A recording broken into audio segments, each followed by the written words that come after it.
তো আজকে আমি আমার গিফটের ভিডিওটা করছি।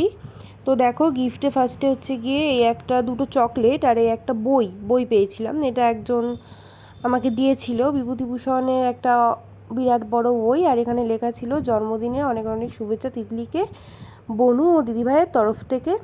তো খুব ভালো ছিল, নিজের হাতে আর্ট করে দিয়েছিল। আর এই যে চকলেটটা দিয়েছিল ওটা মোটামুটি মিডিয়াম ছিল, খুব একটা ভালো লাগেনি আমার।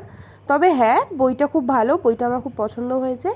গিফট এমনিই ভালো। আর এই এতগুলো চকলেট পেয়েছি, আমার এই চকলেটগুলো খুব পছন্দের।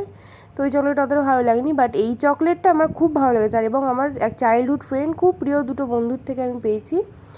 এবং হচ্ছে গিয়ে এইটা আমার একটা দিদি দিয়েছে, এটা আমার খুবই পছন্দ হয়েছে। গণেশ ঠাকুর এমনি পাওয়া সৌভাগ্যের, তো এটা খুব ভালো লাগছে, আমি এইভাবেই সাজিয়ে রাখলাম আমার ঘরে। আর এটা আমার বন্ধু দিয়েছে, এটাও খুব ভালো হয়েছে, আংটিটা আমি খুব পছন্দ হয়েছে, আমি এটা পরেই থাকি বলতে গেলে।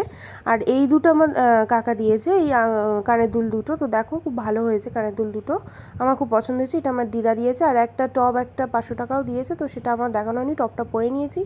আর 500 টাকাটা আমি ব্যাংকে রেখে এসেছি। আর হচ্ছে গিয়ে এই একটা পিস পেয়েছি চুড়িদারে, এটা আমার একটা দিদি দিয়েছে, খুব ভালো হয়েছে চুড়িদারের পিসটা, সুতির, পুরো কটনের, পিওর, আর খুব ভালো কোয়ালিটি। আর এই একটা ব্যাগটি পেয়েছি, এটা হচ্ছে গিয়ে একটা কলেজ ব্যাগ বলতে পারো, বা এমনি বাইরে যাও ঘুরতে নর্মাল বেরোনোর জন্য ভালো, কিছু অনেক কিছু ক্যারি করা যাবে। দুটো চেন, একটা খাপ আছে, বড় বড় বেল্ট। আর যেহেতু রাখি ছিল আমার জন্মদিনের দিন, তাই শিনুকে আমি এইভাবে রাখি পরেছিলাম, আরও খুব পছন্দ করেছে রাখিটা। তো যাই হোক, আমি এইভাবে গিফটের ভিডিওটা শেষ করলাম।